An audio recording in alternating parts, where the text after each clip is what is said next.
નમસ્કાર, India news ગુજરાતમાં આપનું સ્વાગત છે અને હું છું આપની સાથે કિશન તિવારી। સમાચારોની શરૂઆત કરીએ આપણે સૌથી પહેલા મહત્વના સમાચારથી વાત કરીએ આપણે સુરતની। તો નવા વર્ષની ઉજવણીના ઉત્સાહ વચ્ચે સુરતના પોસ્ટ ગણાતા એવા વેસુ વીઆઈપી રોડ પર નબીરાઓની જોખમી રેસિંગે નિર્દોષ લોકોના જીવ જોખમમાં મુકાયા હતા।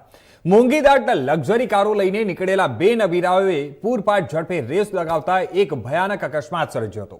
અકસ્માત એટલો જોરદાર હતો કે એમાં સામેલ 3 કારોનો કચ્ચરધાણ નીકળી ગયો હતો અને મ્યુનિસિપલ કોર્પોરેશનના 3 જેટલા લાઇટ પોલ જળમૂળથી ઉખડી ગયા હતા। વેસુ પોલીસે આ મામલે એક કાપડ વેપારી નબીરાની ધરપકડ કરી છે, જ્યારે અન્ય એક ચાલક ફરાર થઈ ગયો છે।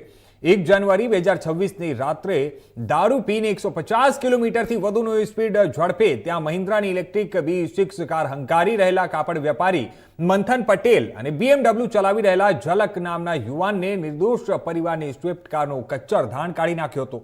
આ રેસિંગ દરમિયાન BMW કારમાં લક્ઝરી ઝલકની બાજુમાં ઋષિ નામનો યુવક પણ સવાર હતો, જ્યારે તેમની પૂરપાટ ઝડપે આવતી કારોએ એશા જૈન નામના મહિલા ચાલકની ગાડીને પાછળથી જોરદાર ટક્કર મારતા એશાબેનને પીઠના ભાગે ગંભીર ઈજાઓ પહોંચી હતી અને તેઓ હાલ હોસ્પિટલમાં સારવાર લઈ રહ્યા છે। આરોપી મંથન દારૂના નશામાં હતો, તેની ઉપર વેસુ પોલીસે કેસ કર્યો છે। કાર અકસ્માત બાદ ભાગતા વેપારી મંથન પટેલના સીસીટીવી પણ સામે આવ્યા છે। મળતી માહિતી મુજબ ન્યૂ યરની રાત્રે બે નબીરાઓ પોતાની લક્ઝરી કાર્સ મહિન્દ્રા B6 અને BMW લઈને રસ્તા પર રેસિંગ કરી રહ્યા હતા, ત્યારે વેસુ પોલીસની પ્રાથમિક તપાસમાં બહાર આવ્યું છે કે અકસ્માત સમયે બંને કારોની સ્પીડ 150 કિલોમીટર પ્રતિ કલાકથી પણ વધુ હતી। આ બેફામ ગતિએ દોડતી કારોએ રસ્તા પરથી પસાર થઈ રહેલા સ્વિફ્ટ કાર, જેનો નંબર GJ5CR 2068ની જોરદાર ટક્કર મારી હતી। અકસ્માત સ્થળે કારની હાલત જોતા અંદાજો લગાવી શકાય છે કે જો આ એરબેગ ન ખુલી હોત તો મોટી જાનહાનિ પણ થઈ શકી હોત। હાલ પોલીસ સીસીટીવી ફૂટેજના આધારે જે ફરાર નબીરાઓ છે તેને પકડવા માટે અને અકસ્માતની કડીઓ જોડવા માટે તપાસ કરી રહી છે।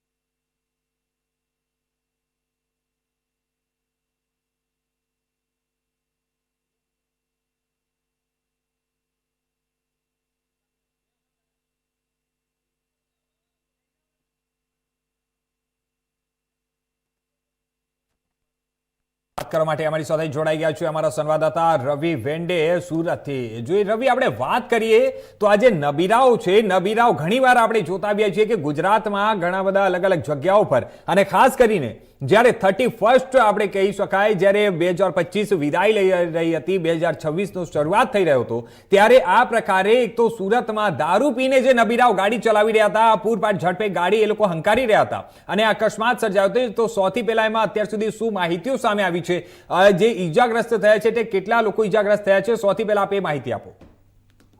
જી હા કિશન, ગણાય છે કે સુરતના આ પોસ્ટ વિસ્તાર ગણાતા એવા વેસુ વિસ્તારમાં જે નબીરાઓ હોય દારૂના નશામાં કાર હંકારી રહ્યા હતા, જે ફૂલ સ્પીડમાં કારો બંને હતી, જે BMW હતો અને એક મહિન્દ્રાની ઇલેક્ટ્રિક ગાડી હતી, જે ફૂલ સ્પીડમાં ગાડી હંકારી હતા, જેથી જે ત્રીજી ગાડી હતી ત્રીજી ગાડીને ટક્કર મારતા જે ગાડીમાં એક મહિલા અને બાળક સમાવેશ હતો, ત્યારે મહિલાઓને ઈજા પહોંચી હતી, બાળકને સામાન્ય ઈજા પહોંચી હતી, એમને હોસ્પિટલ ખસેડવામાં આવ્યું હતું। અને જ્યારે વાત કરીએ ગાડી 75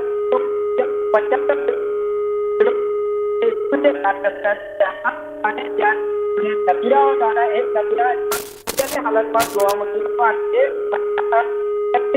એમાં દારૂની બોટલ બી મળી આવ્યો હતો, જ્યારે દારૂ સંપૂર્ણ રીતે ગુજરાતમાં બંધ હોય, જેના કારણે એક મહિલાની ગાડી હતી ઇલેક્ટ્રિક ગાડી, એમાં દારૂની બોટલ મળી આવ્યું હતું અને જ્યારે એક નબીરાને બી વેસુ પોલીસે ધરપકડ કરી છે। જી રવિ, આપણે વાત કરીએ તો જ્યારે આપણા જે ગુજરાતના ગૃહમંત્રી અને જે નાયબ મુખ્યમંત્રી છે હર્ષભાઈ સંઘવી એક તરફ એમ કહ્યું છે કે આ દાદાના રાજમાં ગુંડાગર્દી નહીં ચાલશે, બીજી તરફ આપણે વાત કરીએ તો ગાંધીના ગુજરાતમાં આ રીતે દારૂ પીને લોકો ગાડી પણ હંકારી રહ્યા છે, અકસ્માત પણ સર્જી રહ્યા છે। આપણે વાત કરીએ સુરતની, તો સુરતમાં 31st ની રાતના લગભગ 2 જગ્યાએ જે મર્ડરની પણ ઘટનાઓ બની છે, એક લિંબાયતમાં બની છે, એક સચિન વિસ્તારમાં જે મર્ડરની ઘટનાઓ બની છે, તો આ તમામ પ્રકારની જે પોલીસ દ્વારા અત્યાર સુધી સતત કહેવામાં આવી રહ્યું છે કે અમે આવી રીતના સતત સઘન ચેકિંગ કરી રહ્યા છે, એ લોકો બેરિકેડિંગ કરી રહ્યા છે, 31st રાતના એ લોકો જ્યારે આટલા કડક સુરક્ષા એ લોકો રાખી રહ્યા છે, તો આ પ્રકારે પછી આ મર્ડરની ઘટનાઓ બની જાય છે, અકસ્માતો સર્જાઈ જાય છે, એ કઈ રીતે થાય છે?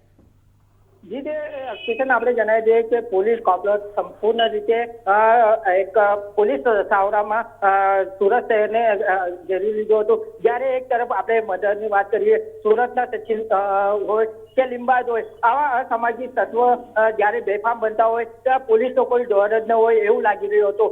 જ્યારે લિંબાયત વિસ્તારમાં જે એક વિજય નામના વ્યક્તિનો મર્ડર કરવામાં આવ્યો હતો અને બીજી બાજુ એક 22 વર્ષના સચિનમાં એક યુવકનું મર્ડર કરવામાં આવ્યું હતું. જ્યારે પોલીસની કામગીરી પર બી ઘણા સવાલો ઉભા થઈ રહ્યા છે.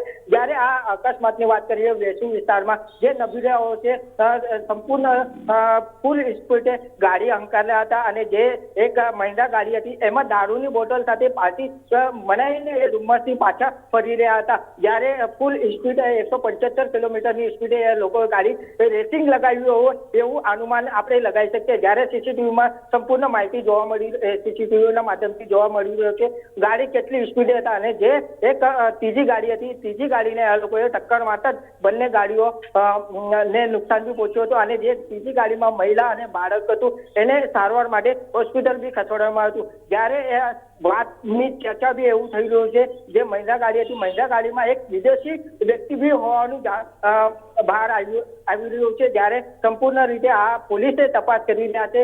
જે બીજી ગાડી હતી, જે BMW ગાડી હતી, એના કાર ચાલક હતો એ હજુ સુધી પોલીસની પકડથી બહાર છે. જી રવિ, આપણે વાત કરીએ તો આજે અકસ્માત સર્જાયો છે તેમાં કેટલા લોકોને ઈજાઓ થઈ છે અને જે ઈજાગ્રસ્તો છે તેમની અત્યાર સુધીમાં શું સ્થિતિ જાણવા મળી છે?